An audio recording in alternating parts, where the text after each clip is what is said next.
Good afternoon. This is Akashvani. I'm Anuja Kumar with the midday news.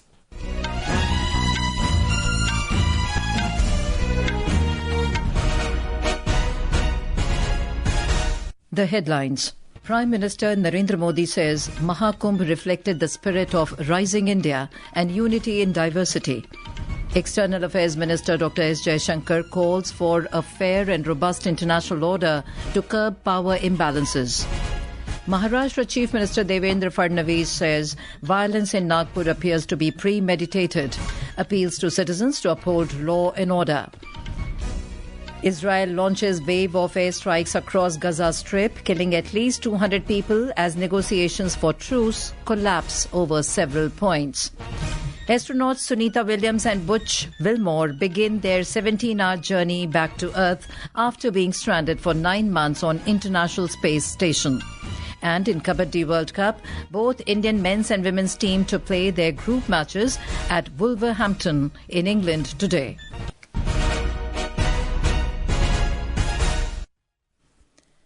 And now the news in detail. Prime Minister Narendra Modi today asserted Maha Kumbh in Prayagraj has reflected the spirit of rising India and the entire world witnessed the power of the country. He added that unity in diversity is a speciality of India which was experienced during the recently concluded Maha Kumbh. The Prime Minister today made a statement in the Lok Sabha on Maha Kumbh. अनेकता में एकता भारत की विशेषता है, ये हम हमेशा कहते आए हैं, ये हमने हमेशा महसूस किया है और इसी के विराट रूप का अनुभव हमने प्रयागराज महाकुंभ में किया है। हमारा दायित्व है कि अनेकता में एकता की इसी विशेषता को हम निरंतर समृद्ध करते रहें।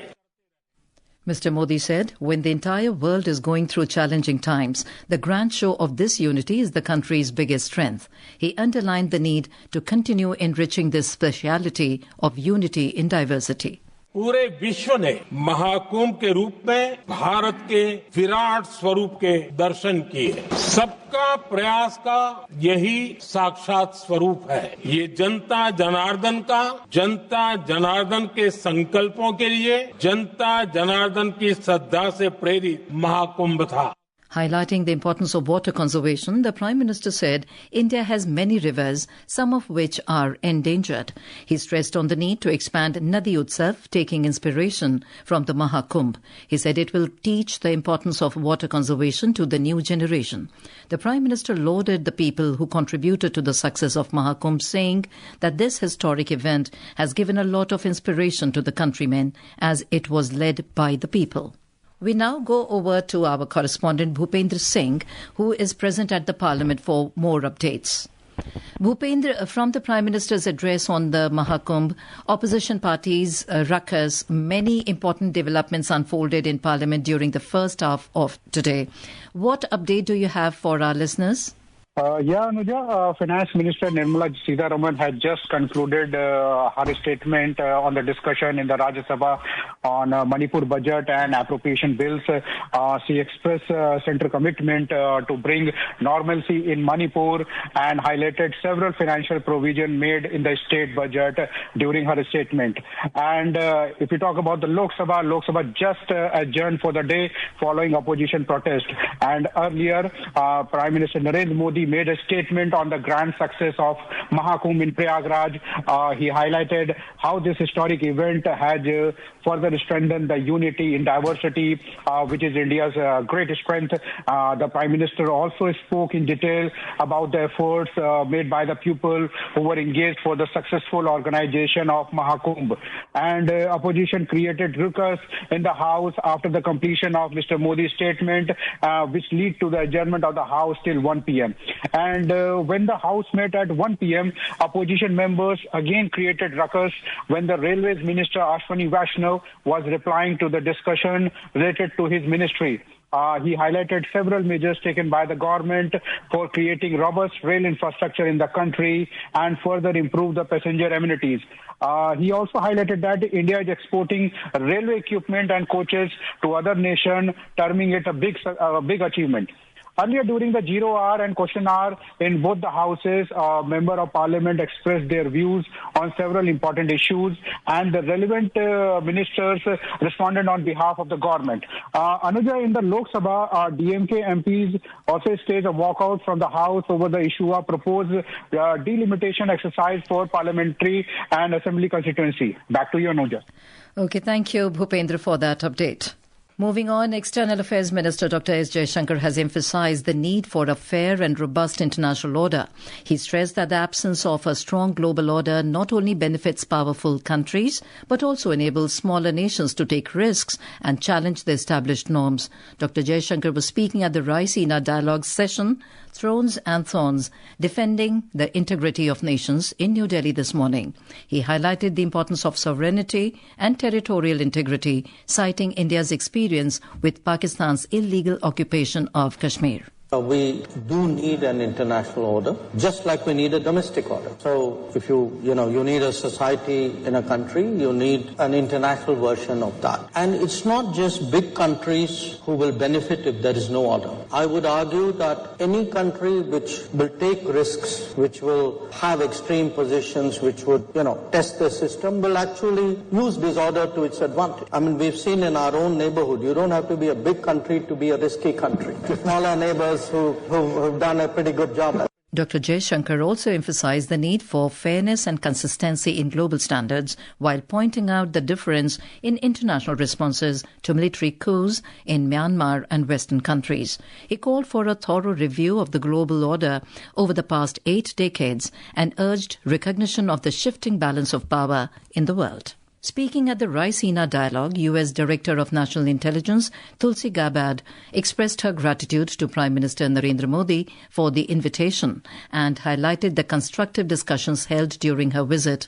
Ms. Gabbard said it had been a constructive few days engaging with her Indian counterparts and building on the momentum generated by President Trump and Mr. Modi's joint statement in Washington, D.C. last month.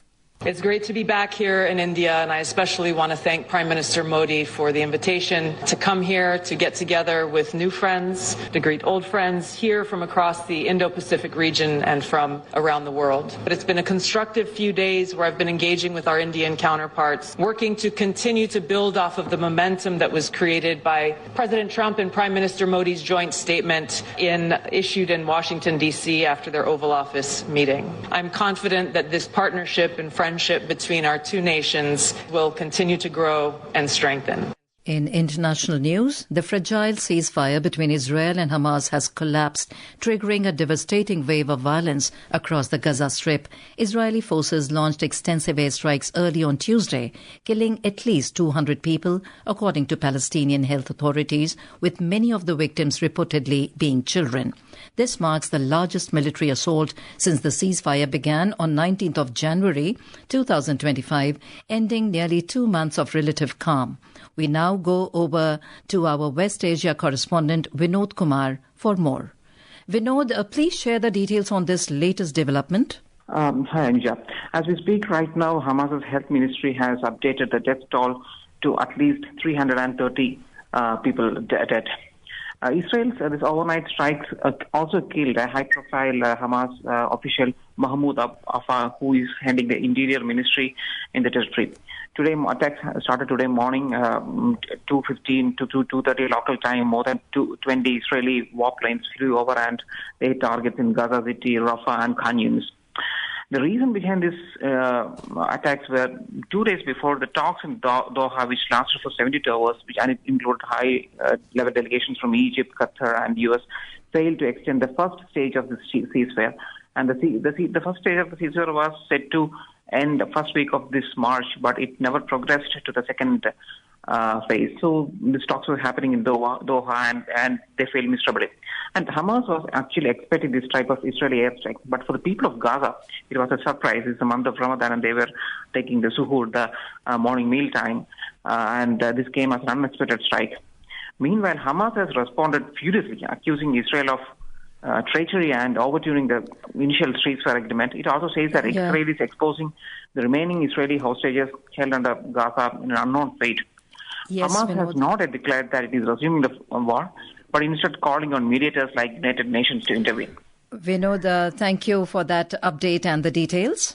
The Dragon spacecraft bringing back astronauts Butch, Wilmore and Sunita Williams will return to Earth early morning tomorrow. The spacecraft has begun the closure preparations to bring back the two astronauts who have been stranded on the International Space Station for over 9 months. The pair undocked from the International Space Station at 10:35 a.m. IST today and are now on a 17-hour journey home.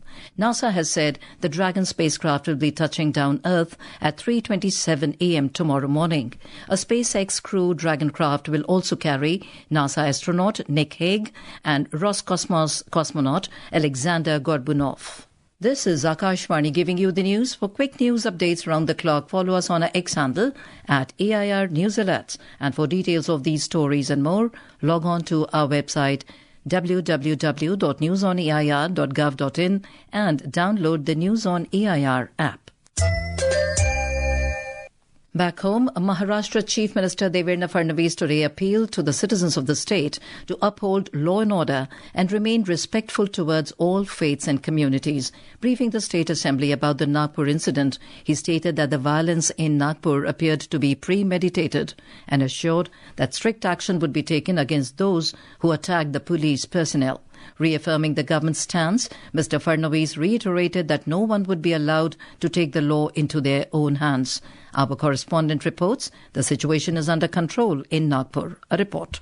The Guardian Minister Chandrasekhar Babankude inspected the violence-affected areas this morning. While interacting with the media, he informed that about 33 police personnel were hurt during stone pelting, while 5 people sustained injuries. About 45 vehicles were burnt in the central area of the Nagpur city. Nagpur police have detained 48 people in this incident. Meanwhile, Chief Minister of Maharashtra Devendra Fadnavis has made a statement about the Nagpur violence. He said 3 officials of DCP rank were injured in these violent clashes and nobody will be spared for attacking the police personnel. Dhananjay Wankhede, Akashvani News, Nagpur.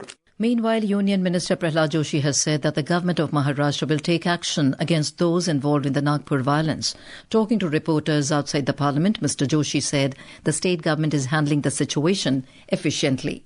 Union Finance Minister Nirmala Sitharaman has said that the government is committed to get Manipur back to normalcy. She said everyone wants the state to prosper and grow as like other states. She was replying to a discussion on the bills related to Manipur budget in the Rajya Sabha today.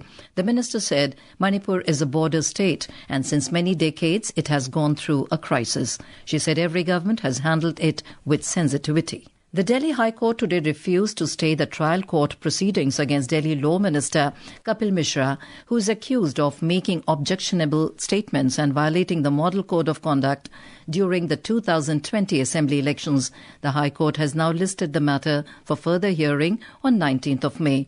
Mishra posted allegedly objectionable statements on social media on 23rd of January 2020 in connection with the Delhi Assembly elections. On to sports. In Kabaddi World Cup 2025, both the Indian men's and women's teams will be in action this evening at Wolverhampton in England. The women's team will lock horns with Wales from Group D at 5:30 p.m. IST, while the men's team will take on Scotland from Group B at 10:30 p.m. IST. The IMD has forecast heatwave conditions at isolated places over north interior Odisha today.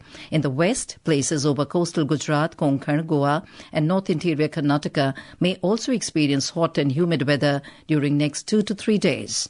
In the northeast, the weather department predicted thunderstorms accompanied by gusty winds and lightning today. And now, before we end the bulletin, the headlines once again. Prime Minister Narendra Modi says Maha reflected the spirit of rising India and unity in diversity. External Affairs Minister Dr. Jaishankar calls for a fair and robust international order to curb power imbalances. Maharashtra Chief Minister Devendra Fadnavis says violence in Nagpur appears to be premeditated, appeals to citizens to uphold law and order. Israel launches wave of airstrikes across Gaza Strip, killing at least 200 people as negotiations for truce collapse over several points. Astronaut Sunita Williams and Butch Wilmore begin their 17-hour journey back to Earth